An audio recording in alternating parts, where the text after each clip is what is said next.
Happy Valentine's Day, everybody. Hope you're having a great day. This is your Joint Committees on Education and Economic Development. Today's date, as mentioned, is February the 14th.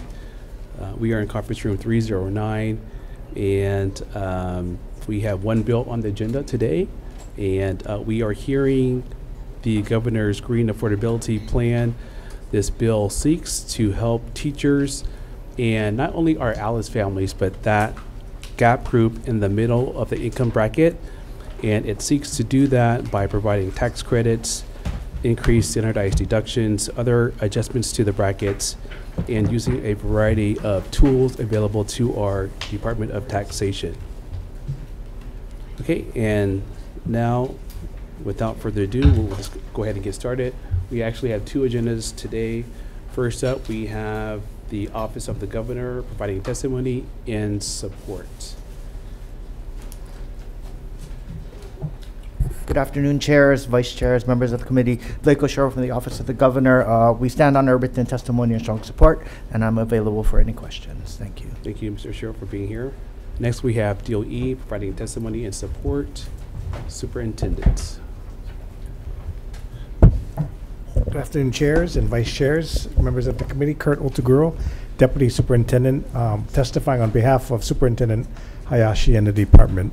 Department stands on its written testimony in support of this measure, and we appreciate anything that we can do to support our teachers in whatever fiscal capacity that you can allow. So here to answer any questions. Thanks. Thank you. Thank you for being here. Next, we have Department of Taxation providing testimony and support. Director. Hi, good afternoon, chairs, vice chairs, and committee members. I am Gary Sugunuma, Director of Taxation. The Department of Taxation supports the administration's initiative to lower the cost of living for working families in Hawaii and supports the targeted approach of this bill in the way it provides tax relief. We acknowledge that this is a priority for the administration and would be able to implement this measure by its current effective date. And with that, I'm here to answer any questions. Thank you, Director, for being here. Thank you for your testimony. Next, we have BNF providing testimony and support. Director. Good afternoon, chairs, vice chairs, members of the committees. Louis Salaveria, Director of Finance. I'm here to provide our strong support for this administration bill. We'll stand on our testimony, and we'll be here to answer any questions you may have. Thank you. Thank you. Nice shirt. Next, we have HSTA providing testimony and support. Aloha, chairs and members of the committee. Laverne Moore speaking on behalf of Osatui Jr., President of the Hawaii State Teachers Association. We strongly support this bill, and we want you to know that most of our teachers do not earn enough to claim benefits of tax itemization, like mortgage deduction for homes they cannot buy. By addressing the working class families above the poverty line who can't afford the basics and don't qualify for public benefits, that's where the tax credit supports our lower middle income families, which includes our teachers, who many of them are one paycheck away from being homeless. This bill is critical in reducing financial hardship for our teachers and working class families in Hawaii. Thank you very much. Thank you for being here. Next, we have Holomua Collaborative. Mr. Wish, President. Chairs, vice chairs, members of the committee, Josh Wish for Holomua Collaborative, and we will stand on our testimony and support. Thanks so much. We're here for any questions. Thank you. Next, we have Hawaii Appleseed providing testimony and support. Good afternoon, chairs, vice chairs, and members of the committee. My name is Devin Thomas, speaking on behalf of Hawaii Appleseed, and we stand at our written testimony in support of this bill. Thank you. Thank you. Next, we have Hawaii Children's Action Network Speaks providing testimony and support. We have Tax Foundation of Hawaii providing comments via Zoom. Yes, good afternoon, Chair and members of the committee. My name is Jane McMillan. I'm here on behalf of the Tax Foundation of Hawaii. We will stand on our written comments submitted on the measure. Thank you. Thank you for being here via Zoom. Next, we have Early Childhood Action Strategies providing testimony and support. We have Hawaii Host Group providing testimony and support. Commit to Keiki in support. We have HPM Building Supply providing testimony in support. Grassroots Institute of Hawai'i providing testimony, providing comments. We have individual testimony from a Ryan Nicholas Luther in support. And we have testimonies from about 3 dozen individuals, all in support. We have 1 testimony from an individual in opposition. When anyone else wishes to provide testimony on this bill, HB 1049. Okay, seeing none. Members, questions? Really? That is so strange. Okay. We all support. Thank you. Thank you. I will ask a question from the Department of Taxation, please.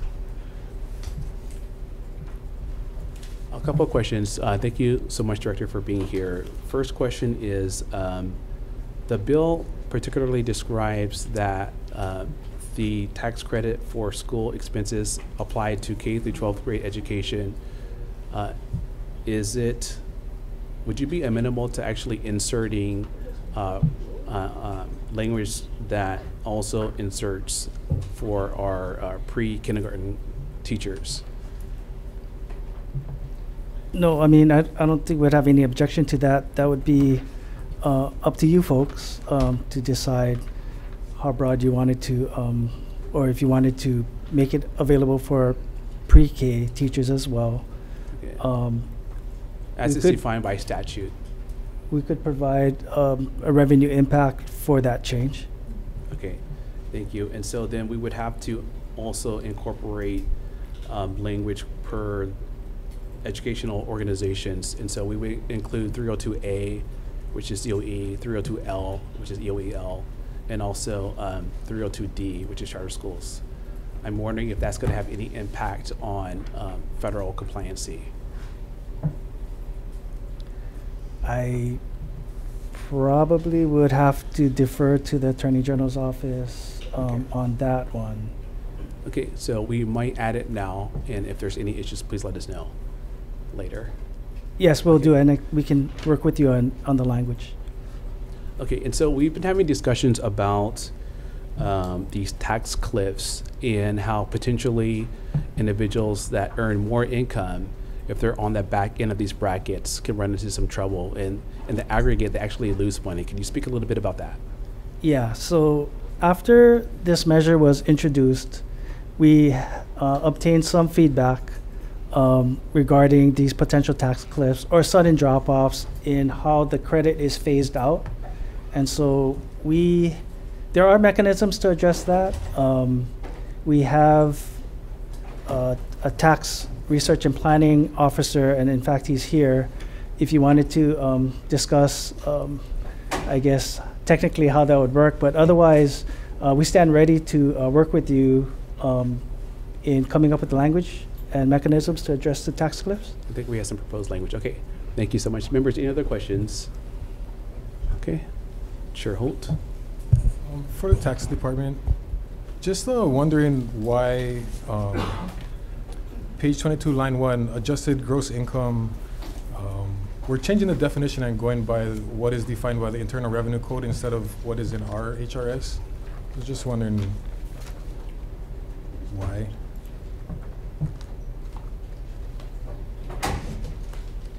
I'm sorry, what page is that again?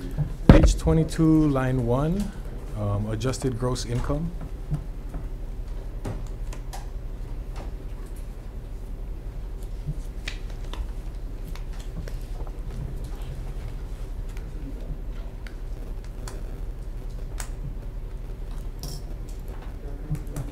Yeah, I'm going to turn this over to Mr. Colby. Good afternoon, everybody. The reason why we're doing that is because under Hawaii AGI, we exempt retirement income. And so when we really want to focus on lower income households, it's better to use the federal AGI, which takes in all of the everybody's types of incomes. When we only look at Hawaii AGI, we tend to benefit a lot of seniors because a lot of seniors have zero AGI, Hawaii AGI, but they have federal AGI. In order to more target these tax credits, we elected to use federal AGI, which is what the food excise tax credits and many other tax credits use. Thank you. Thank you, Chair. Thank you. Members, any other questions? Okay, recess.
Thank you. Reconvening for your decision making on one bill HB 1049. This is the Green Affordability Tax Plan.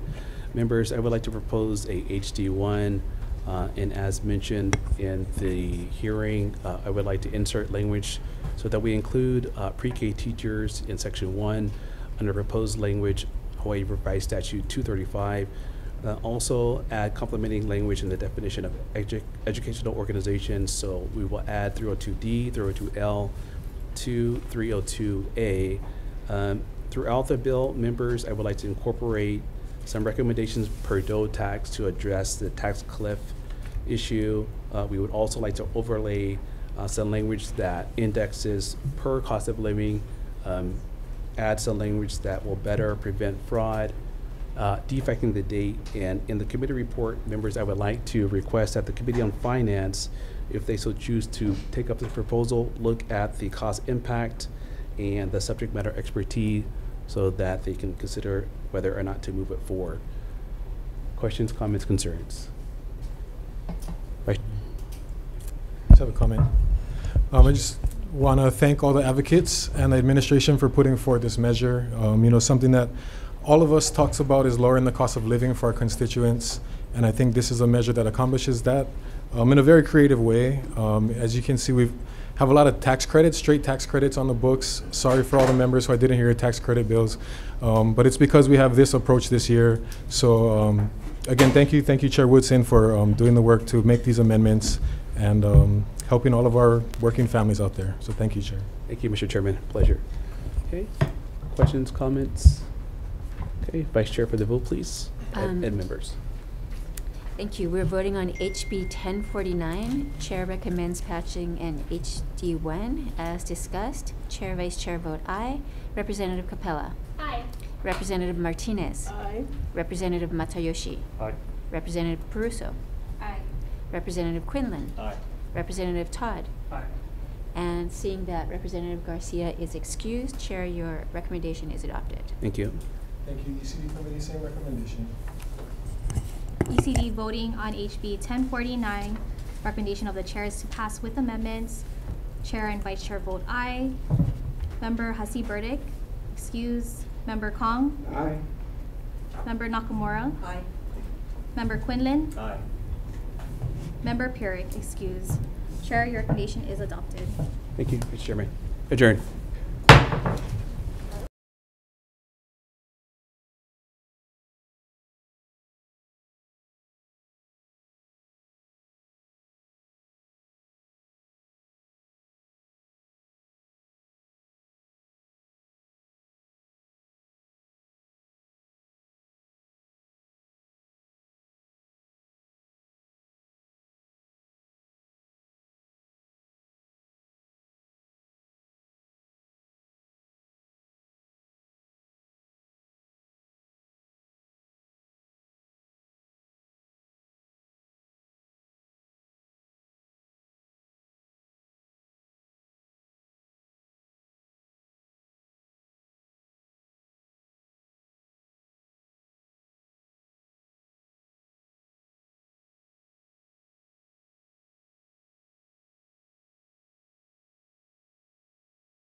Good afternoon, committee.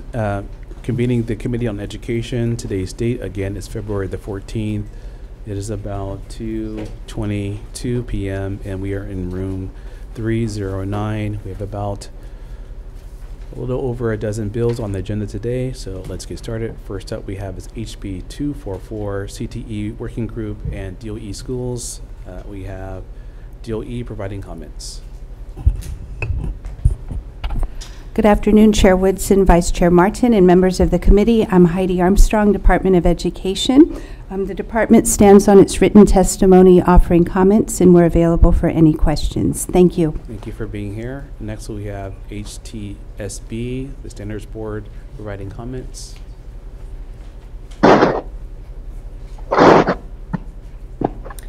Good afternoon, Chair, Vice Chair, committee members. My name is Felicia Villalobos. I'm the Executive Director for the Hawaii Teacher Standards Board. I submitted testimony on behalf of the board, providing comments. If you have any questions, I'm here to answer them. Thank you. Okay.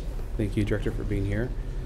Next, we have the Democratic Party for Hawaii Education Caucus providing testimony and support. We have Hawaii P20 Partnerships, Mr. Schatz, providing comments. Aloha, Chair Woodson, Vice Chair Martin, members of the committee. Stephen Schatz from Hawaii P20. We will stand on the written testimony providing comments, but also will be available if there are any questions. Thank you. Thank you for being here. Lastly, we have individual testimony from Mr. Corey Rosenlee providing testimony in support. Thank you, Chair Woodson, members of the House Education Committee. My name is Corey Rosenlee. I'm a teacher at Campbell High School. I strongly support HB 244. The purpose of this bill is to take Hawaii up to the high standards of the best schools around the world and in the United States by trying to make sure we have a plan that our students can take up to 50% of their credits in career technical education. To be very specific, the department already has certain working groups.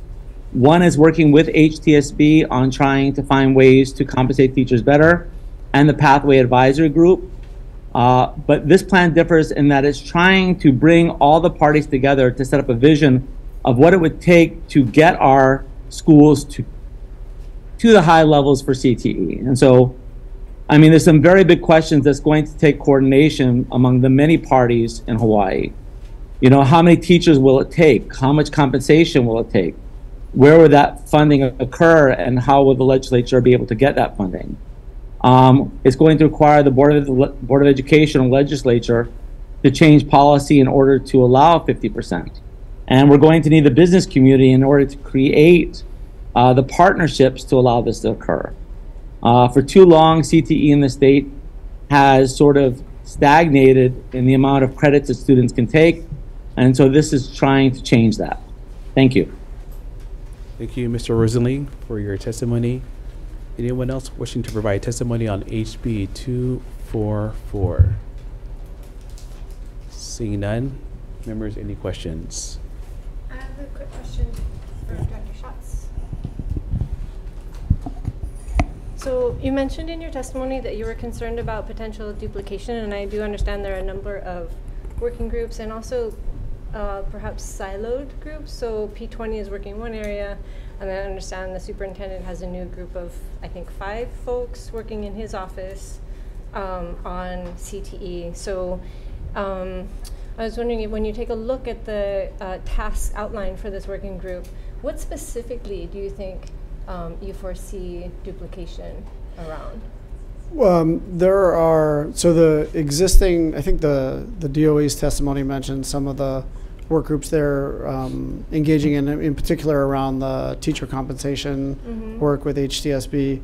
We at P20, so we're now the State Office of Career and Technical Education, and so we have a responsibility for convening the parties to try and align the curriculum in particular, and so some of that work's going on the nitty-gritty scale with both the CTE deans at the community colleges, but also with the CTE folks throughout the department. So that's sort of a stream of work that's a little bit below the line, but that we're engaging in pretty strongly. And then we have we also have a group that we've started to convene as P20 with sort of executive leadership from both sides, from DOE and University of Hawaii, to kind of talk about what are the ways in which we can collaborate and create more articulation between the programs that kids are experiencing in high school and the programs they might matriculate to at the university. That includes, but is not limited to, CTE. But that's been a new engagement that we started maybe a year ago or so. And then from that group, we have kind of sub-groups that go out and get stuff done.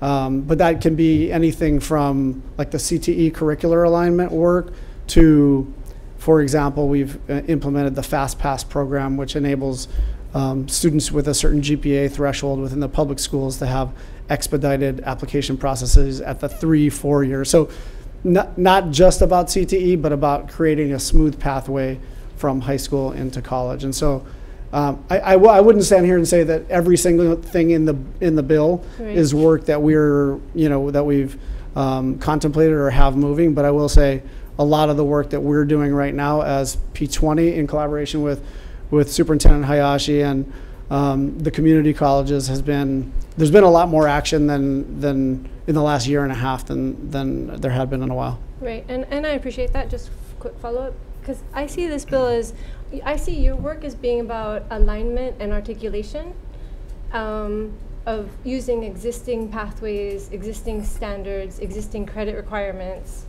And I see this bill calling for a much different approach altogether to CTE and our normal understanding of what a high school graduate looks like, and their relationship to that post-secondary world.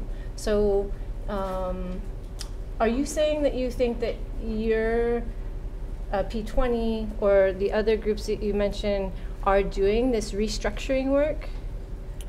Well, I'm not sure we're doing the restructuring work that Mr. Rosenlee is envisioning in terms of sort of moving towards 50% of the courses being CTE within the high school. That's not something that we've explicitly even engaged in the conversation about.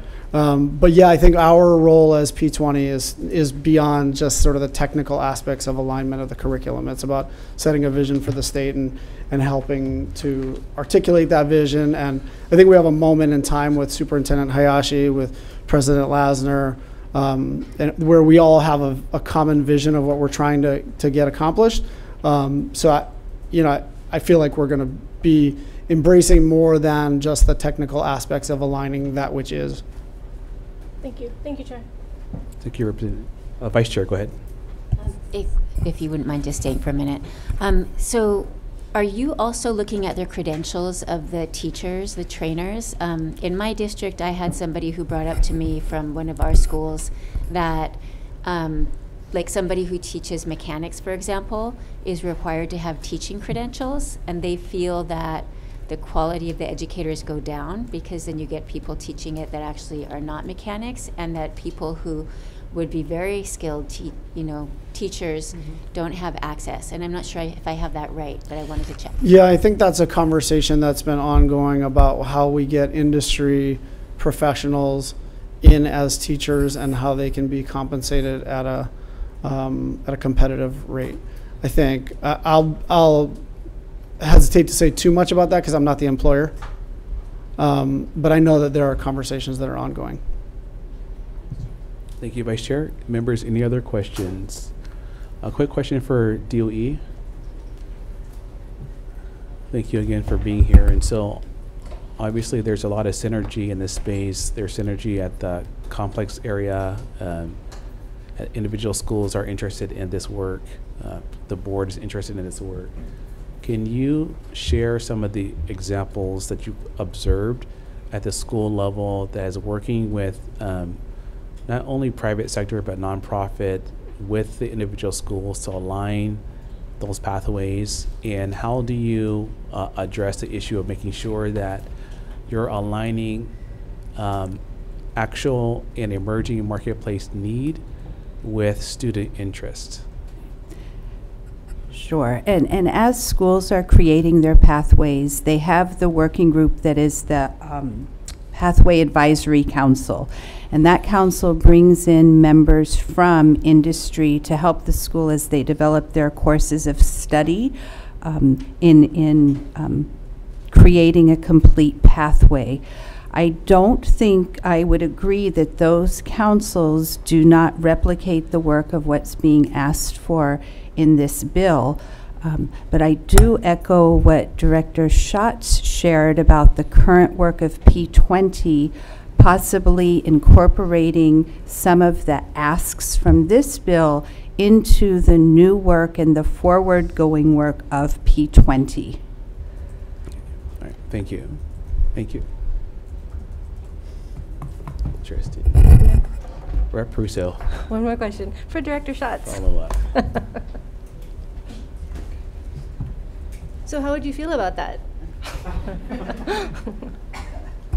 Yeah, I mean, I don't know that, I think we've already embraced that responsibility to kind of move forward with collaboration. I do not know if it is one work group.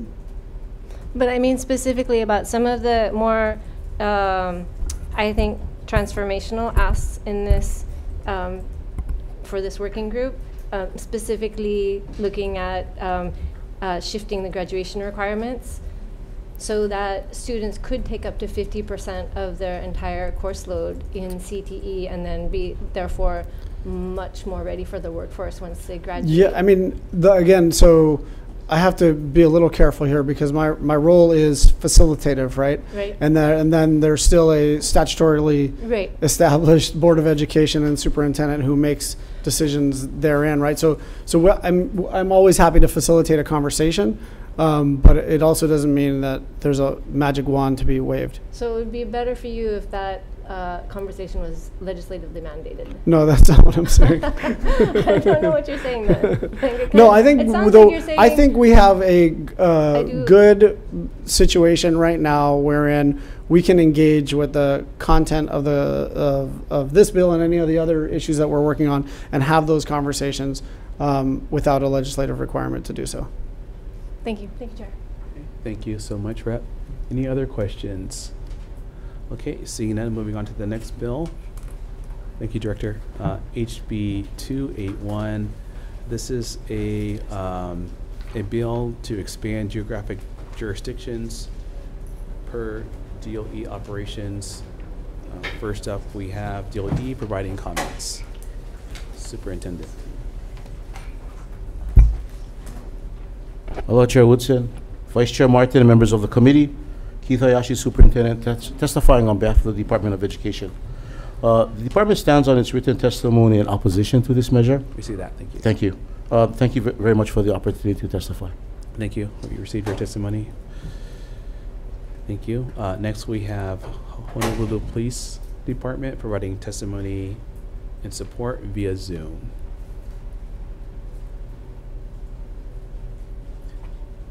Aloha, Chair Woodson and members. My name is Brian Lynch. I'm the Major of District 7, East Honolulu, the Honolulu Police Department. The HPD supports the passage of House Bill 281. We stand on our written testimony. And if you have any questions, I'm available to answer them. Thank you. Okay, thank you, Major. That's all I have. Is anyone else wishing to provide testimony on this bill?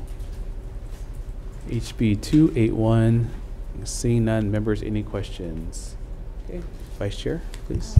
For Mr. Hayashi, please. I understand the intent of this bill is concerns about kids leaving school and getting into fights or getting beat up or bullied. Mm-hmm. And I also understand that it's a lot to ask for the DOE to suddenly police an entire area beyond their school campus. What kind of coordination do you have with HPD to try to manage those situations that are maybe an extension of relationships from school that are taken off campus? Do you folks coordinate currently? Thank you, Vice Chair, for the question. Just to be sure that I understand your question correctly, you're asking what kind of relationships does the department have with individual schools with their local police, if they know that there's conflicts in the school and it's going off campus. I know when I was in high school, we knew that there was going to be something going on after school, and I wonder to what extent there is direct engagement with HPD to try to manage those situations. Thank you very much for the question. I know that in my previous role as principal of Waipawa High School, we did have a very strong relationship with the the local police department. If we heard of anything that was going to be happening after school, definitely we would be calling HPD, whether it be through the community policing organization or directly to the beat officers in the area, to ask for additional support in the area after school or before school, or what we've heard of within the community. The HPD would then respond and show presence outside of the school campus. For us in the school, we would be monitoring inside of the school campus. Should anything occur, the school personnel will be able to address it then. Likewise, if HPD had information that things are happening, we would be monitoring the interior of the campus. They would be monitoring on the outside of the campus. If something happened after school, we would call. If it was something immediately right outside of the fence line, definitely we would go in and intercede, because student safety is so important. But extending the jurisdiction of a school a quarter mile beyond the fence line is very difficult, if not nearly impossible, to be able to manage. We did reach out to the field, to principals, and about 52 principals contacted us, and 90% of them shared that it would be very difficult, if not impossible, to manage that, as that area, quarter mile, would include homes, shopping malls, parks, what have you, surrounding the perimeter of the school. So while we definitely are very cognizant of the fact of the importance of student safety, this bill definitely would have an undue unintentional consequences, I think, to schools' resources and our ability to do what we need to do. Okay. Members, any questions? Go ahead. Thank you so much. Thank you for being here, Superintendent. Quick follow-up for you. What kind of liability would the department and the schools have to take on if this were to come into effect? And then also on top of that, that's a lot of extra space. Yes. You're going to need extra security, extra members or faculty. What kind of expense would that? Do you have like an estimate? Thank you for the question, Representative. I am not able to, a quarter mile is quite a distance. We haven't calculated the total expense. I can't imagine, to tell you the truth, what that would be. I do also know that I believe from as a former school principal, from our advice that we were given from the Attorney General's office is that our monitoring, we monitor up to the fence line, and anything beyond that is, if we're able to intercede at that point, close to the school, definitely we'll take action, but we would not extend our jurisdiction beyond the school property line. Okay. So the jurisdiction of that. Sorry, back to your question about the costs. We have not. But it would be very large. I believe so. Yes. Okay, so currently the jurisdiction off that campus would then be the police department. So the HPD, it would be there. Yes. Okay. And definitely we would work together with the local police department to do our best to ensure the safety of everyone involved. Absolutely, absolutely. Chair, a quick follow-up. Please go ahead. Thank you so much. For Mr. Lynch, what is HPD's budget? Your annual budget? For the whole department? Yes, sir. I really don't have the correct answer for that. I'm sorry. Okay. Recently in a meeting, I found out that for the Big Island, Hawaii County Police Department, the budget is over $90 million annually. I would imagine that within that, there has got to be capacity to make sure that the areas surrounding our schools have better presence, if that is the jurisdiction of the police department. I would say that we're not saying we're gonna not be there because they would be there. We continue to share our relationship with the schools in the districts that we work in. The idea of having them a further set of eyes a little further off campus works for us. I understand where the superintendent is coming from. It doesn't mean we're not going to be there. We've been there forever, so we'll continue to be there regardless of the outcome of this bill. Okay, thank you. Thank you, Chair.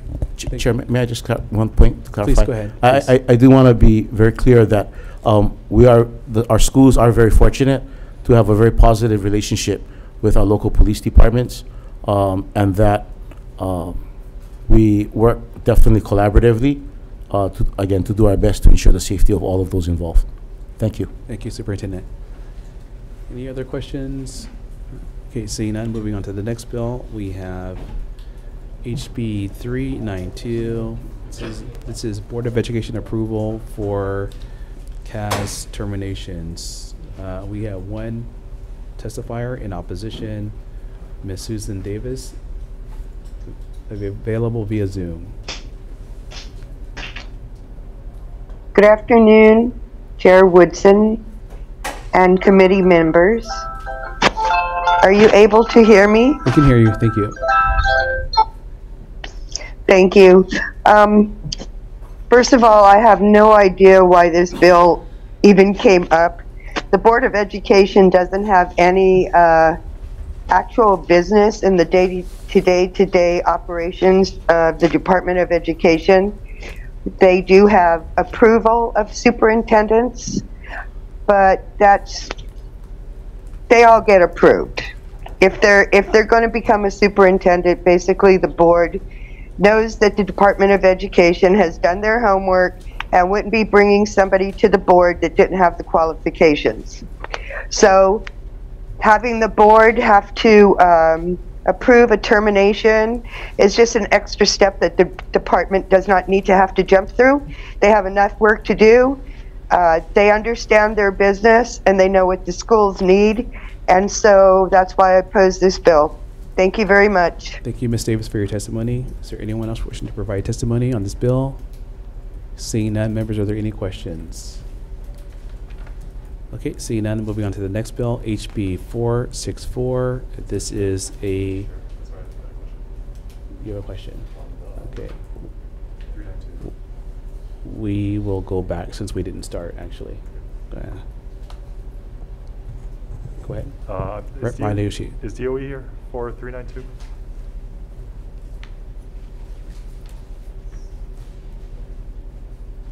DOE?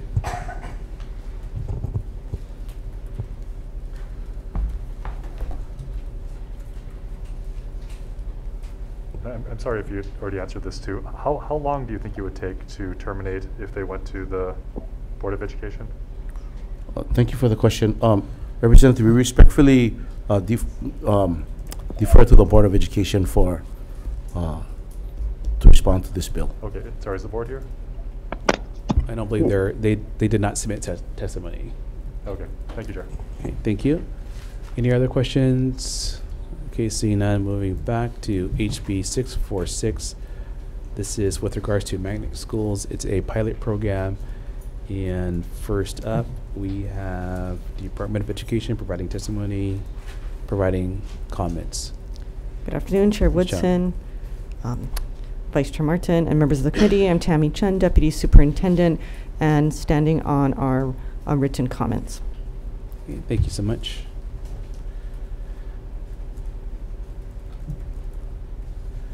Next, we have HSTA providing testimony and support. Aloha, chairs and members of the committee. Laverne Moore speaking on behalf of Osa Tui Jr., HSD President. The HSD stands on our support for House Bill 464. Thank you. Thank you so much. Next, we have testimony from Pacific American Foundation in support. Wa'ohole Elementary School, both the principal and also students in support, and there are 98 individual testimonies all in support. Anyone here? Okay. And Aloha, Chair Woodson and committee members. My name is Alexandra Obra, principal of Waiahole Elementary School, and I'm standing by my written testimony. Thank you for your time. thank you so much for being here via Zoom. And we have about 6 individuals all providing testimony support. We also have testimony from principal of Ka'ava Elementary School, also in support. Anyone else here for this bill? Seeing none, members, any questions? Okay, seeing none, moving on to the next bill. We have HB 246, requiring certain positions be applied to all DOE schools. First up,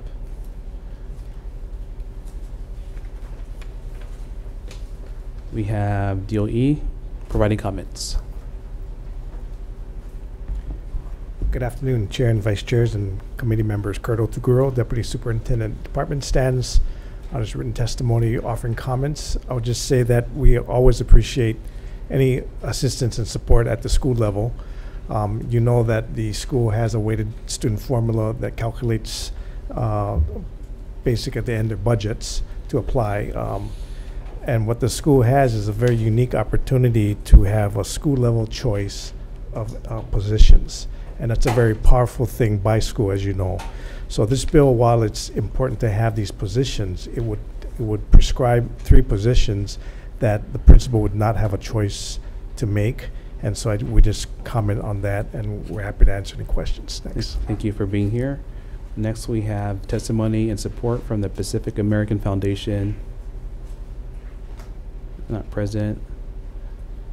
Waiahole Elementary School, also 98 individuals, all testimony and support. And again, we have about 6 individuals providing testimony and support. And also the principal from Ka'ava Elementary School in support. Anyone else? Okay, members, any questions? Okay, seeing none, moving on to the, oh, please go ahead, Vice Chair. For the DOE, please. Thank you.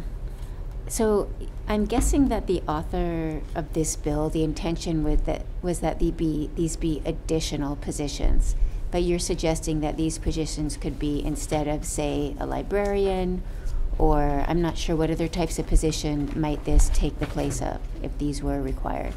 What do principals choose now that they would not be able to choose because of this bill? Have raising that. Actually, the bill doesn't necessarily address these are brand new positions, addition to. And so it's the assumption that they have money, that they have authorized positions that they can pre-describe for different functions based on their school's needs at the time. And so that's, if this bill is offering 3 new positions, in addition to what they already have with additional funding, that would be a different measure. But I don't know if one of my colleagues wants to comment on what the school does specifically with that. But this point of clarification, the bill actually says shall employ at each department school, so it's saying that you have to employ these individuals. Right. It doesn't say new FTEs increase though, or it does. I didn't take it that way. It does not. Yeah, it does not.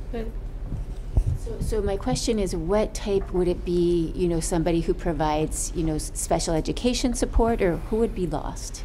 What types of positions would be lost? I'll ask Assistant CFO Superintendent Hallett, DOE.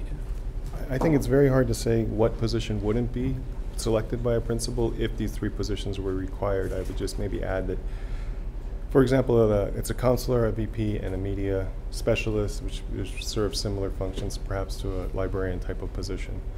Schools just may choose to go without a VP. I think that's a harder choice for some schools than others, particularly if you're smaller.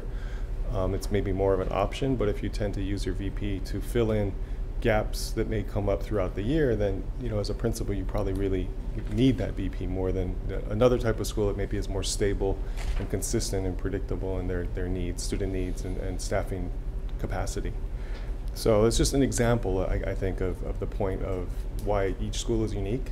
A lot of schools haven't selected librarians over the years, and whether they need a media specialist or not is probably, we would think, a decision best left to the principal based on the unique needs of their school and their staff. Thank you, Vice Chair. Any other questions?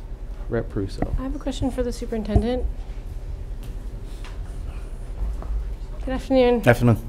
So I also, well, I read this bill in a way that it was requiring these positions as a base that would be in addition to existing staff if these positions did not already exist at the schools. So I saw this measure, and maybe I misread it then, as creating new positions. So is that also your reading, that principals would be faced with this impossible choice of who to sacrifice if we pass this legislation? I think thank you for the question, Representative. As AS Hallett shared, currently the strength of weighted student formula provides principals with the opportunity to assess their school environment, their school needs specifically, and based on that assessment, working with their school community, our principals are able to make decisions in terms of leveraging school-based budgeting to determine the positions that they need at their schools. As Hallett had shared, there may be a situation where a principal, for whatever reason, may elect not to have a media specialist at their school in lieu of another position that in that school may be perhaps more of a priority. But in the past, sorry, do you mind if I ask just one follow-up question? Please go ahead. In the past, isn't it the case that the COW has specifically identified base positions that are not negotiable, especially for small schools, and it's only in the recent, like maybe the past decade, that those base requirements have been eliminated? To be sure that your question is answered accurately, I have not sat on a committee on weights, so I would like to ask AS Hallett to be able to share his insights on that. Thank you. Thank you. So for several years now, the Committee on Weights has supported something called base funding, which approximately 10% of the weighted student formula is allocated for base funding, which is a fixed amount of money for elementary, middle, high schools, combo schools, and so forth. The committee considers types of positions that may come up with that dollar amount, but they very intentionally do not communicate or put in their reports and express what those positions are, with the intention or the understanding that there are no mandatory positions. There's mandatory functions, just not mandatory positions, and they're trying to honor the practice in weighted student formula of it's through the principal and working with their school community council to come up with the annual financial plan. So just a little more context that I realized as I sat down. If it's 3 positions, this bill has 2 parts. It's requiring 3 types of positions. If you're talking about adding additional funds for those 3 positions to ensure that every school can have that, that's great. That'd be about $60 million to do that. But if it's must be funded from within the existing budget of the department, that's I think where the challenge or the rub is. And as expressed by Deputy, I absolutely appreciate any additional help. So that's sort of the balancing on this bill. Thank you. Thank you, Chair. Okay, thank you. Members, any other questions? Actually, I have a question for CFO Hallett now. Thank you. And so per that discussion, the job of the Committee of Weights, for those who do not know, it's a party inside the Board of Education. Its job is to take a look at the weighted student formula and make recalibrations based upon what they perceive student needs to be. If you're saying that the figure is $60 million, then has that recommendation been made to the Committee on Weights to address the need for these smaller schools that have to make these hard choices? So I think you're going to see there's a number of bills this year that look at the small school issue, and our testimony, I think, is going to be sort of similar, that it's long been a challenge for the Committee on Weights. They've wrestled with small schools, and I think our testimony says that finding a solution for that through the formula has proven elusive. Yes. So there continues, I think there's acknowledgement there continues to be a challenge on small schools that are struggling with not having the economies of scales that larger schools have. So we're not in any way saying that there's not a need. It's just the challenge is to address it formulaically through the weighted student formula. And I guess it's an oversimplification, but because you threw out that figure, $60 million, if that would address the issue of many of these schools, then has that been recommended to the COW? Not that specifically. The COW meets every other year, and certainly this is a Committee on Weights year. They will be doing their work over this summer, unfortunately, after the session is completed. But they have made recommendations over the years for additional funding that we've passed on to the legislature. Not specifically $60 million for these 3 positions, though. Okay, right, Mariyoshi. Yeah, same guy. And I just want to ask a clarifying question. I noticed that the bill does have an appropriations section, section 3. It is blank right now, but are you saying that we should put in the committee report, or we might want to put in the committee report and mention that it would take approximately $60 million to effectuate this bill without dipping into the school's funding? That would be certainly appreciated, and that was based on approximately $100,000 for the VP and $70,000 for the 2 teacher-type positions, for $240,000 for each, times about 255 schools. Not all of our schools participate under the weighted student formula. Okay, thank you. Thank you. Please go ahead. Yes, Hallett, another follow-up for you. That 60 million figure, is that just the small schools that are combining different grade levels, or is that all schools to have this base? That would, I believe the bill calls, it's a requirement all schools shall have, and so it was for all 255 schools that receive funding through weighted student formula. To my knowledge, there are schools then that would be included in that already have these positions met. So would this be an extra then funding for those individuals instead of focusing on the schools that are small, that are combining grade levels because they don't have enough staffing or they can't hire enough people because they're not getting their weight, I guess I should say.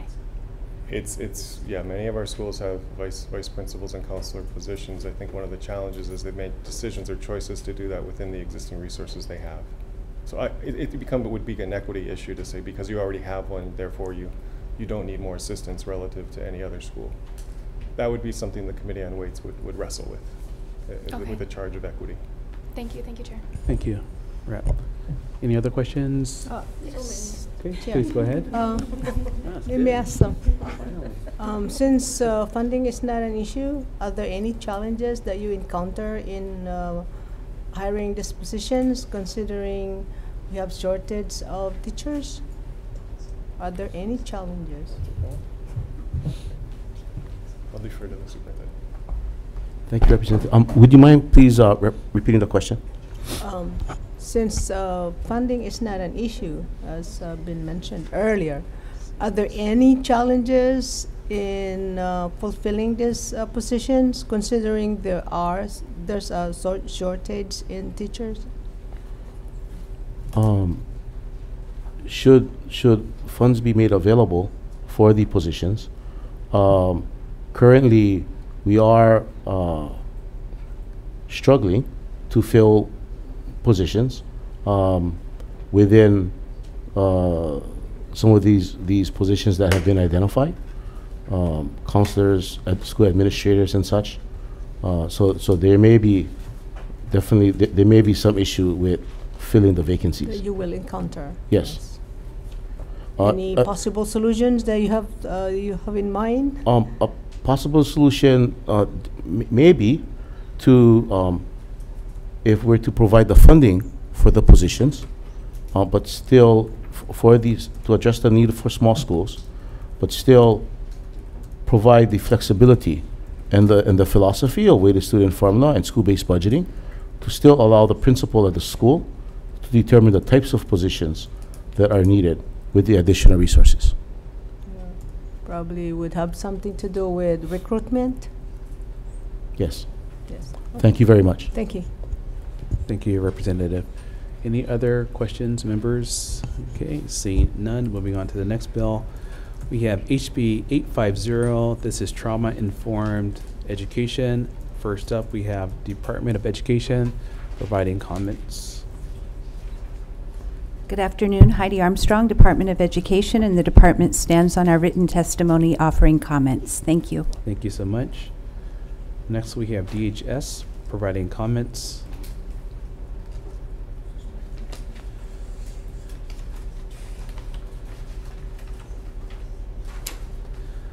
Next, we have the University of Hawaii Education Center for Disabilities providing testimony in support.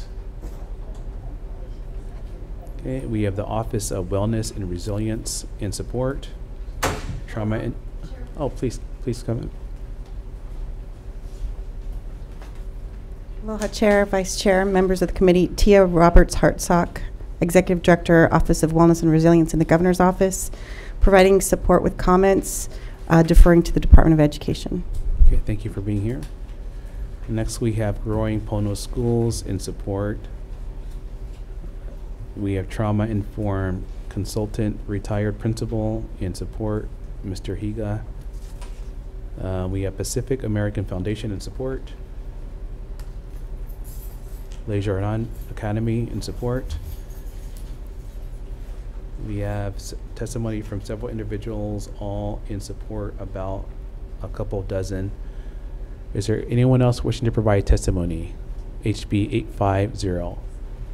Please come up.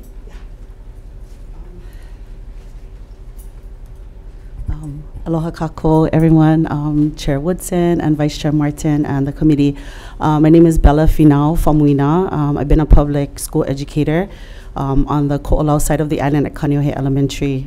For the last 5 years, I ran a special program in our classroom to address student issues. I believe that as educators, we're first responders to students and families, and so collectively, we were able to create a space called the Innovation Academy. And in that space, we address two things. Number one, the student needs. We have students that continually struggle in our public school education. They have the same similar demographics that come through my classroom. So one, that they are usually boys. Number two, they usually have special needs. Number three, they're Kanaka Oiwi, or Native Hawaiian. And number four, that what we discovered, or what I discovered over time, is that they experience trauma, continuous trauma, toxic stress, sometimes from utero, intergenerational trauma, based on what I believe is the result of colonization and the lack of culture in the public schools. And so our classroom was very unique because it offered two specific things, many things, but two specific. One, it offered the opportunity for culture, history, and language to be pervasive throughout our classroom spaces, going to Aina with community partnerships and Ohana engagement. But number two, we believe, now I understand, along with my partner, Dr. Gail Silva, she explained that our classroom was trauma responsive because we use indigenous practices to establish pilina and establish ways of resolving conflict. And so right now I serve along with Dr. Gail Silva on the Compassionate Ko'olau team, and we are on the ground in the classrooms, shoulder to shoulder, in sustainable ways, helping other teachers duplicate this process. And so just thank you for the opportunity. Mahalo. Thank you for your testimony. Anyone else? HB 850. Okay, seeing none, members, any questions? Okay, please go ahead. Ma'am? Yes. It's kind of a question and a comment. Sorry, yeah. I guess my question is, this is only being, I guess, supported and created in the Windward Castle Kahuku complex area. Yeah.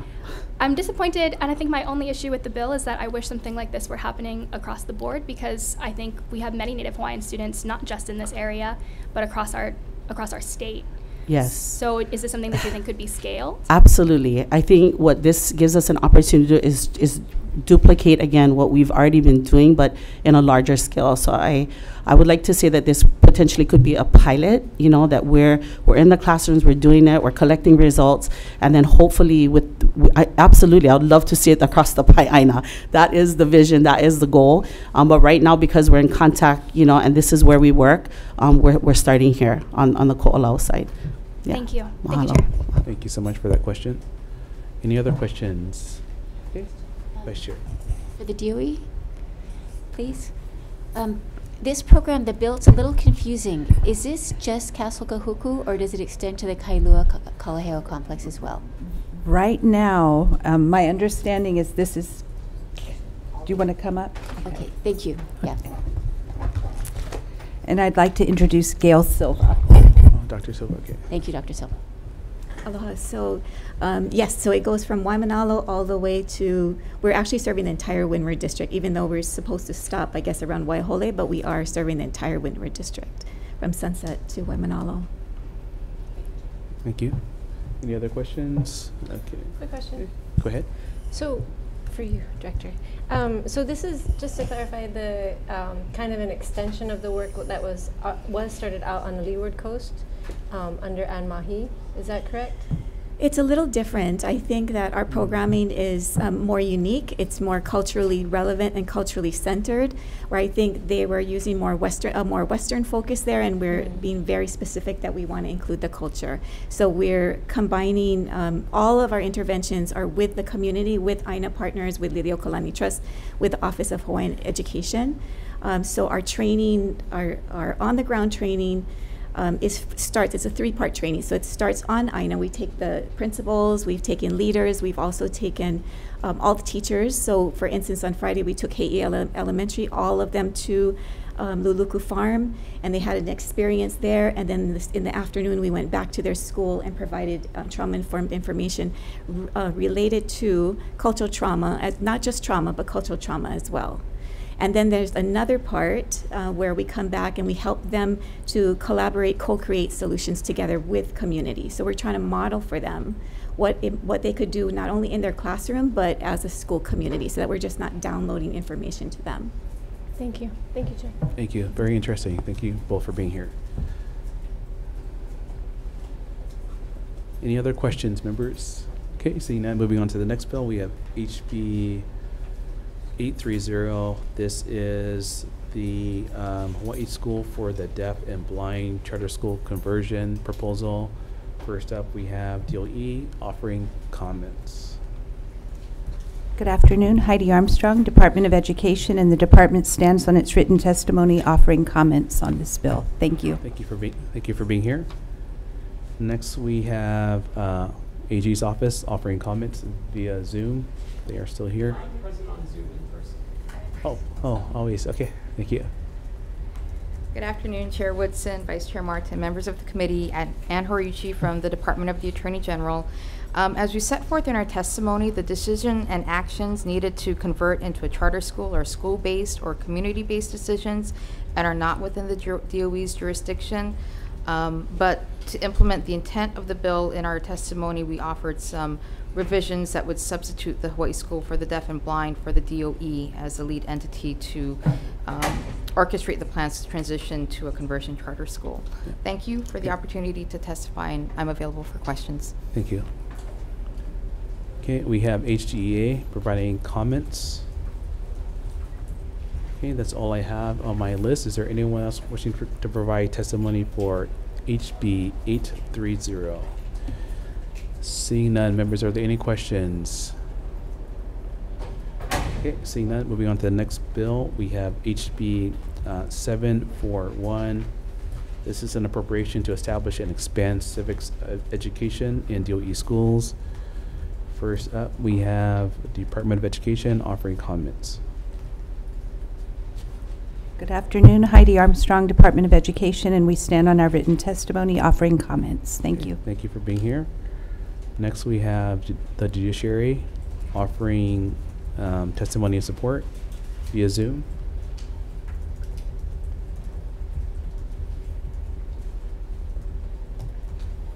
Aloha, Chair Woodson, Vice Chair Martin, and committee members. I'm Colin Moore, a political scientist at UH Manoa, and I'm here to offer testimony as a member of the Commission to Promote and Advance Civic Engagement. The Commission strongly supports HB 741, which would be a significant step toward improving civic education in Hawaii's public schools.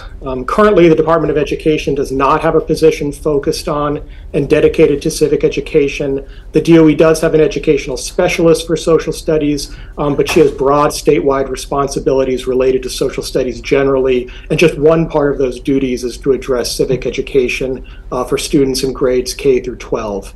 Critically, this bill establishes 2 full-time civic education resource teacher positions. These positions are imperative to have focused attention on everything from training and programs needed for robust civic education in grades K through 12 in public schools. We know that there's a significant shortage in resources for the professional development of teachers to teach civics, and of course to support those who are already teaching civics. This bill appropriates necessary funds to expand civic education in public schools, and the PACE Commission strongly supports it. Thank you for the opportunity to provide testimony. Thank you for your testimony. Next, we have testimony from HSTA in support. Aloha chairs, members of the committee. Laverne Moore speaking on behalf of Osa Tui Jr., President of the Hawaii State Teachers Association. The HSTA supports House Bill 741 that expands civic education.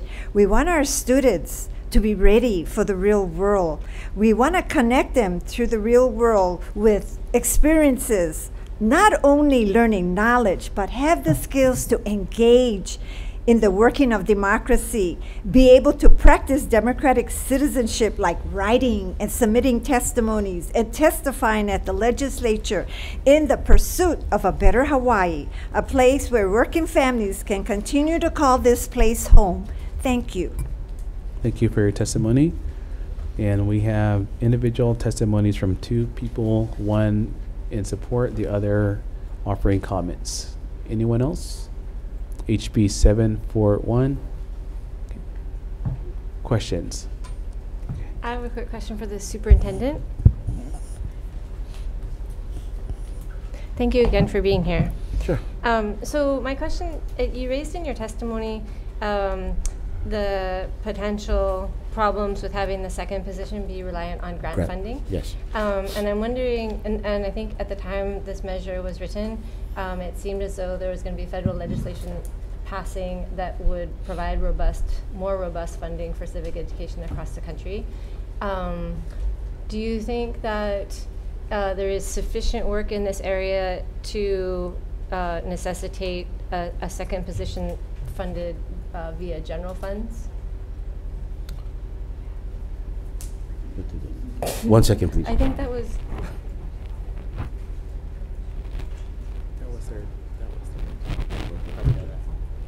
That's the recommendation.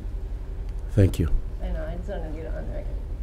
Sorry, slow. So the department always welcomes additional support and positions that are general funded.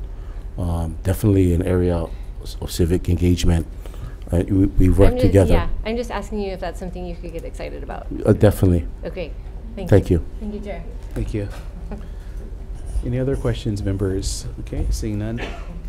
Seeing none, moving on to the next bill, we have HB 79, Media Literacy. First, we have DOE offering comments.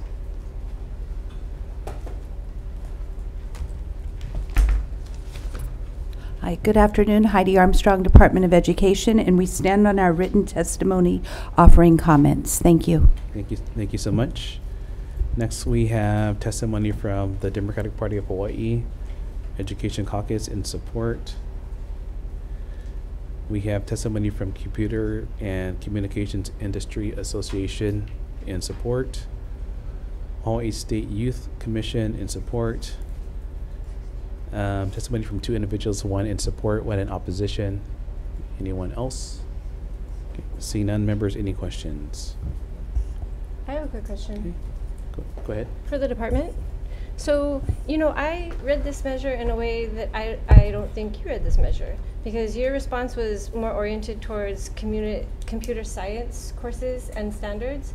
And I read this measure as asking for a more integrated approach along the lines of the work that we do in ELA, right, around media literacy and critical analysis of media and kind of connected to the citizenship and civic education outcomes. Okay. So if my reading is correct, then would you then be in support of this measure, or? We think that the intent of this bill is extremely important, and our students do need to be well versed in media literacy to do exactly that, to see not promote discrimination, misinformation, hate speech. I think we looked at it through the digital side because we recently adopted the computer science standards, and embedded within those standards within the K-12 computer science framework, there are specific grade level bands that address the safety laws and ethics of any form of communication using the digital platforms. So that was the angle that we did look at this. We do agree it is absolutely imperative that our students are aware of this, not only so that they are not victims of it, but also so that they don't encourage or participate in these negative activities. Thank you. Thank you, Chair. Thank you so much. Any other questions? Okay, seeing none, moving on to the next bill. We have HB 80, authentic assessments. First up, DOE. Comments?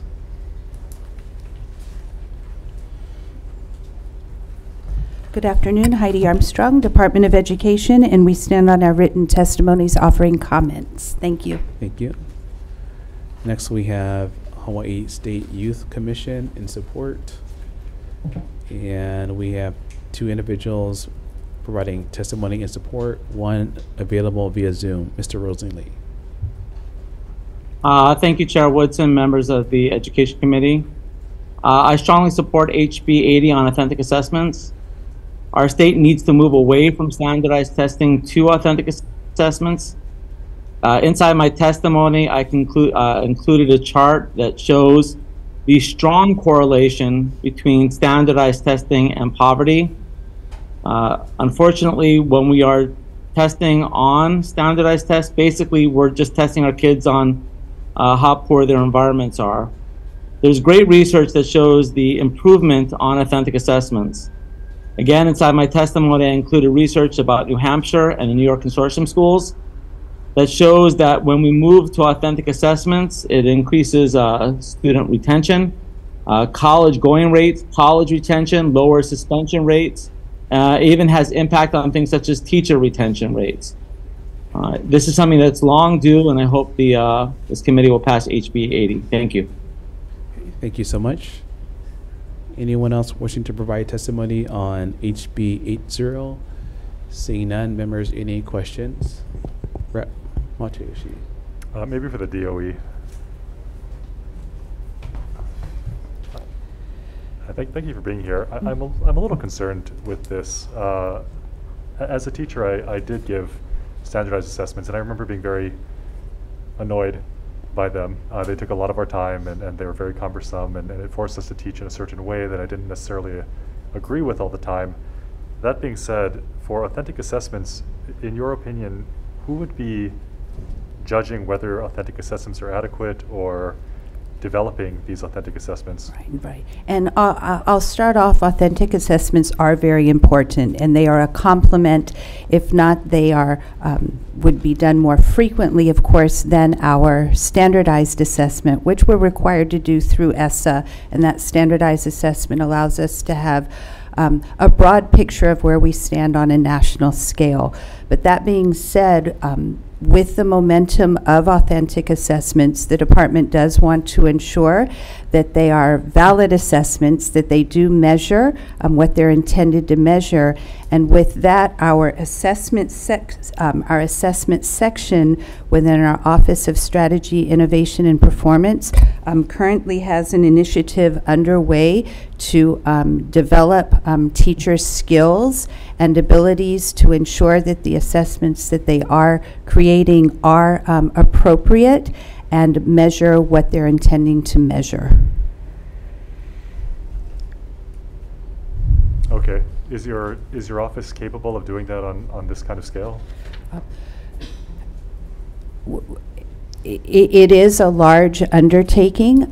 We do tend to work through complex area staff who in turn then bring that knowledge and support to their complex area schools. And so I would agree it is large, but it's necessary, and with a system as large as ours, that's the mechanism that would allow us to accomplish this statewide. Okay, and you see this bill as a benefit? Do you see authentic assessments as a benefit then? Authentic assessments are very important, but if the bill did pass, we would have a recommended amendment. Do you want me to give that to you? Please go ahead.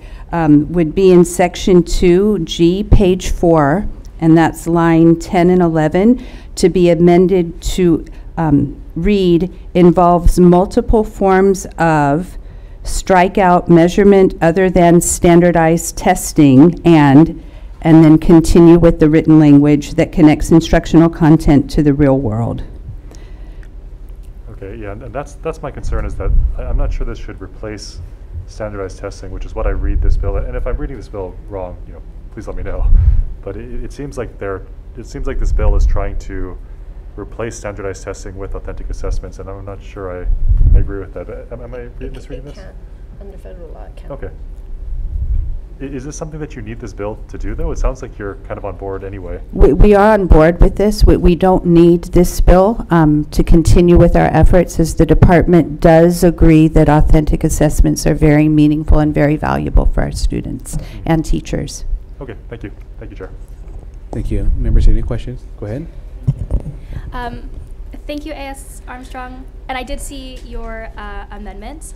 My question, though, is actually for Mr. Rosenly. Okay. Thank you. Thank you. Yes. First off, Mr. Rosenly, thank you so much for your many years of working on authentic assessments. I'm glad to see that the department is now moving in that direction. From my knowledge and all the research that I've done, standardized tests, the root of it is historically very racist. And I think that, as in your testimony, you note that this is really a measurement of how poorly the conditions in which our students unfortunately live, not a measure of their true success. So can you comment on how authentic assessments compare to standardized tests in terms of evaluating student performance? First of all, when we had No Child Left Behind, there was a very punitive system set up for poor test scores to actually punish schools that had low test scores. There's never been the promise of trying to deliver the extra funding that it has needed. Now, in our state, we have moved away somewhat from this paradigm, but it has taken, we still have been stuck for years trying to move this. Authentic assessment tests higher level thinking, project-based learning, writing, in order to create things. Standardized tests are an old historical way of looking at education. I mean, anyone with a good Google and a phone can pass a standardized test, but authentic assessments is going to take higher level thinking. Thank you. Chair, one more follow-up. I actually have a question for, they didn't testify, but the Charter Commission. Is that possible, Chair? Yeah, please. Thank you. Okay. Yes, Representative. Thank you. I think that you folks, in some of the conversations that I've had, have really found a way to, maybe you haven't coined it as authentic assessments, but really helping even specifically some of your Native Hawaiian charters really align the testing and the evaluation of their students towards something that really aligns with the mission, I think, of what these schools are trying to accomplish. So in my eyes, that's an authentic assessment. Can you talk about the success that any of those schools have had? Well, I think I can only speak from the commission's perspective. Absolutely. And we literally revamped our academic performance framework, which all of our charter schools are on contracts, and one of the 3 areas that we measure is academic performance. So what we've done is we've created, if you will, a point scale. Of course, we have to take the standard, the statewide assessment that counts for a certain percentage of their score, if you will.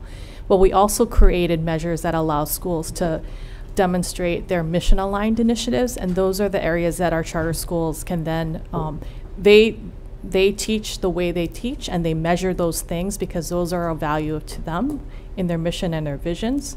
And so we've created that space for them to capture the data, measure it, show that to us, and we use a rubric essentially that, again, affords recognition of the efforts that they've made. And of course, what we want to see is the correlation between the two. It's really we do this because whatever their unique mission vision is, and because of that, our students are able to excel in educational subjects like English language arts, math, and science. So that's the theory. We also allow them to utilize other measures, comparative measures, across their complex area or maybe similar size school, or school specific or site specific. Yeah. Some of our schools put in place portfolio defenses, things like that, where the kids will work with staff throughout their time at the school and complete projects, etc., all related to a specific goal or project. And so they allow them to use those in our new contract 4.0. Those are able to be included in the school measurements. So successful and possible. Correct. Thank you. Thank you. Thank you so much. Any other questions? Okay, seeing none, moving on to the next bill. We have HB 497 HD1. This is with regards to SFA and a workforce housing project at Lili'uokalani Elementary School. First up, we have SFA in support. Here. Hello, Chairs, Vice Chair. Scott Fuji on behalf of our Executive Director, Chad Keone Farias. We sent in our written testimony in support. Thank you. Thank you so much. Next, we have HSTA in support. Hello, chairs and committee members. Laverne Moore on behalf of Osa Tui Jr., President of the Hawaii State Teachers Association. Of course, we wholeheartedly support this House bill because it will recruit and retain our teachers, and this would be a good pilot to start with, and the state already owns the land, and it was used for school, so why not build on it and take care of our teachers? Thank you. Thank you so much. That's all I have. Anyone else? Any questions? Okay, seeing none, moving on to the next bill. We have HB 1256 HD1. This is Maui Campus Housing Project. First, we have SFA providing testimony and support. Scott Fuji. Hello again, Chairs, Vice Chair, members of the committee. School Facilities Authority stands on its written testimony offering support. Thank you so much. HSTA in support. Okay, HSTA supports this. Maui does not have rentals for teachers, so this is really badly needed, and this could also be a pilot that we could use for future building. Thank you. Thank you so much. Next, we have HGA testimony and support. Next, we have testimony from Maui County Council Chair Lee in support. Anyone else? HB 1256 HD1. Okay, see none. Questions, members? Okay, see none. Moving on to the last bill of the day. We have HB 1117 HD1. This is a teacher rental housing proposal. First up, we have DOE providing testimony and support. Good afternoon, Chair, Vice Chair, and members of the committee. Kurt Otuguro, Deputy Superintendent. Department stands on its written testimony, offering we support the intent and offered some comments. One thing that you said, Chair, earlier, to include pre-K teachers may be something that the committee may want to consider as well. Just thought about that. Other aspects of the bill that we offered comments in a previous testimony suggested things that we'll need to address in administrative rules for property management. There are some schools on Oahu that we don't have the land title yet, that has to be transferred. But when we have rental properties on state property, and especially on school lands, the debate, because we have 54 cottages now, the debate on what rules apply, meaning after hours and things of that nature need to be addressed. So while rental is good, there will be some discussion items that we have to do.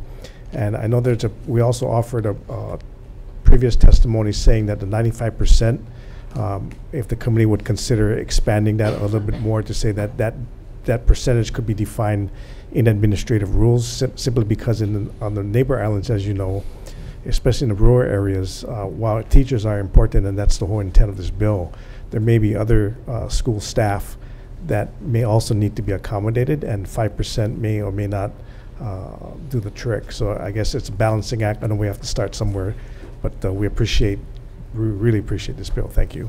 Thank you so much. Next, we have the State Council for Developmental Disabilities in support. We have testimony from HHFDC providing testimony in support via Zoom. Aloha, Chair Woodson, members of the committee, Denise Matsubara. You know, we offered comments, but we really want to find a way to support this. Teacher housing is so important. Our concern lies with fair housing and compliance in use of our financing, but we really want to research further to find a way to support this. This is a very important endeavor. Thank you very much. Thank you so much. Next, we have Hawaii State Public Charter School providing testimony in support. Good afternoon, Chair, Vice Chair, and members of the committee. Yvonne Lau, on behalf of the Charter School Commission, offering our testimony and support. Thank you. Thank you, Director. We have AG's office offering comments.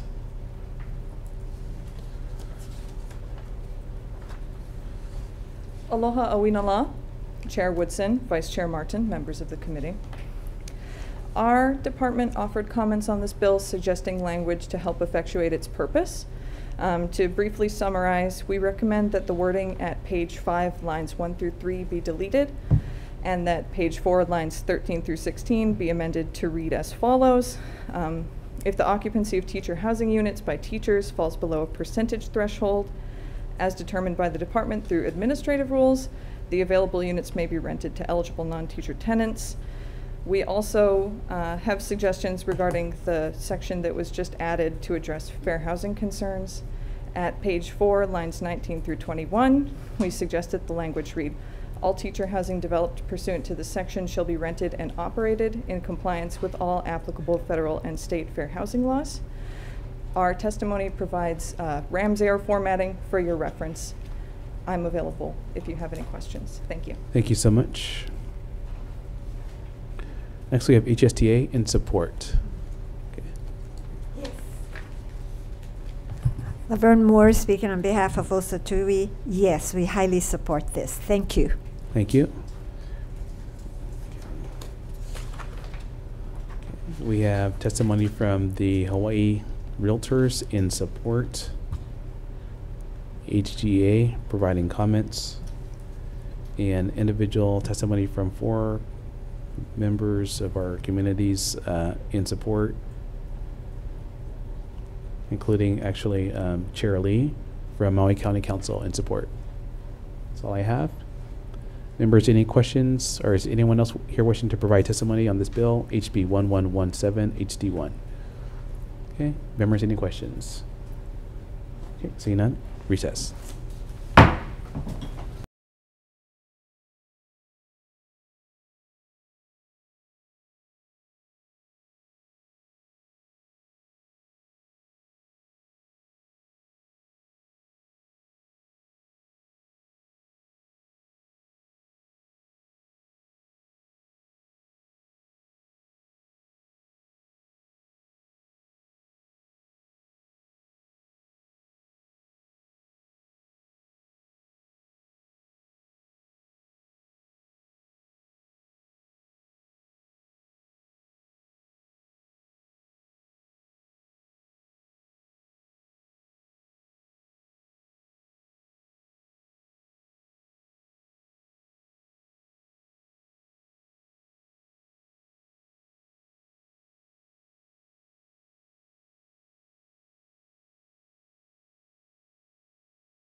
Thank you, members, for reconvening for decision-making on our 2:15 agenda. First up, we have HB 244 CTE Working Group. Members, the recommendation is to continue the discussion to pass this as a HD1, defecting the date. Questions, comments, concerns? Vice Chair for the vote. Chair recommends passing HB 244 with amendments. Chair, Vice Chair vote aye. Rep. Capella? Aye. Rep. Martinez? Aye. Rep. Matayoshi? Aye. Rep. Peruso? Aye. Rep. Quinlan is excused for the rest of this hearing unless we say otherwise. Rep. Todd? Aye. And Rep. Garcia also excused for the remainder of the hearing unless we note otherwise. Chair, your recommendation is adopted. Thank you, members. Moving on to HB 281. This is the expanded geographic jurisdiction for our public schools. Members, per the testimony and the discussion, we heard that the department does not have the capacity. I also have liability questions about this, and furthermore, the principals also articulated that they have concerns, so therefore we will defer. Moving on to the next bill, HB 392. This is requiring the Board of Education to approve the termination of CASs. There doesn't seem to be an appetite for this bill at this time, so therefore we will defer. Moving to the next bill, HB 464, Magnet Schools Pilot. Members, the recommendation is to pass this with the HD1, simply defecting the date. Questions, comments, concerns? Vice Chair for the vote. Chair recommends passing HB 464 as an HD1. Are there, noting the absence of Quinlan and Garcia, are there any no's or reservations? Seeing none, Chair, your recommendation is adopted. Thank you, members. Moving on to the next bill, HB 246 regarding small schools and employment requirements. I understand what the author is trying to do with this bill. It's an interesting way of looking at it. However, I still believe that the challenge is how do we make adjustments to the funding formula to accommodate this concern, and therefore we will defer. Moving on to the next bill, HB 850, Trauma-Informed Education. Members, I would like to pass this, simply extending the existing pilot program an additional 3 years to 2 years to 5 years. Besides that, defecting the date. Questions, comments, concerns? Vice Chair for the vote. Chair recommends passing HB 850 as an HD1, noting the absence of Quinlan and Garcia. Are there any no's or reservations? Seeing none, Chair, your recommendation is adopted. Thank you, members. Moving on to the next bill, HB 850. Actually, I just did that one. Excuse me. Moving on to the next bill, HB 830. This is Hawai'i School for the Deaf and Blind. Members, I don't think that this is the appropriate vehicle to address this issue, so therefore I will defer. Moving on to the next bill, HB 741. This appropriates funds to establish and expand civics education within our DOE schools. Members, I would like to make the special funded position generally funded. Besides that, defecting the date. Questions, comments, concerns? Vice Chair for the vote. Voting on HB 741, Chair recommends passing with amendments. Are there any no's or reservations? Seeing none, Chair, your recommendation is adopted. Thank you, members. Moving on to the next bill, HB 79, Media Literacy. Members, I would like to pass this with the HD1. First, removing lines 4 and 5 found on page 3. That requires that all schools implement. I also want to take out lines 14 through 19 on that same page, as it's too prescriptive. Besides that, technical changes and defecting the date. Questions, comments, concerns? Vice Chair for the vote, please. Chair recommends passing HB 79 with amendments. Are there any no's or reservations? Seeing none, Chair, your recommendation is adopted. Thank you, members. Moving on to HB 80, Authentic Assessments. Members, like to recommend passing this with the HD1. On page 3, lines 5 and 6, I would like to take that out as it's requiring all schools and complex implement these assessments. Also, would like to strike out lines 16 through 19, again, as it's too prescriptive. On page 4, change the shall to a may, and defecting the date. Questions, comments, concerns? Vice Chair for the vote. Chair recommends passing HB 80 with amendments. Are there any noes or reservations? Seeing none, Chair, your recommendation is adopted. Thank you, members. Moving on to the next bill, HB 497 HD1. This is SFA and a working group with regards to Lili'uokalani Elementary School. Members, I would like to pass this unamended. Questions, comments, concerns? Vice Chair for the vote. Chair recommends passing HB 497 HD1 as is. Are there any noes or reservations? Seeing none, Chair, your recommendation is adopted. Thank you, members. Moving on to the next bill, HB 1256 HD1, Maui Campus Housing Pilot Program and SFA. Members, I would like to pass this as is. Comments, concerns, questions? Vice Chair for the vote, please. Chair recommends passing HB 1256 HD1 as is. Are there any noes or reservations?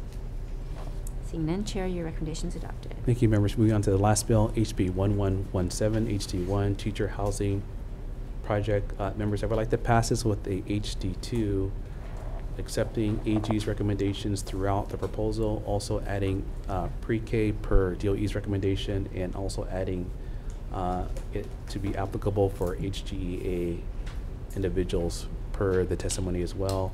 Technical changes. And that's it. Questions, comments, concerns? Vice Chair for the vote, please. Chair recommends passing HB 1117 HD1 with amendments. Are there any noes or reservations? Seeing none, Chair, your recommendation is adopted. Thank you. Thank you, members.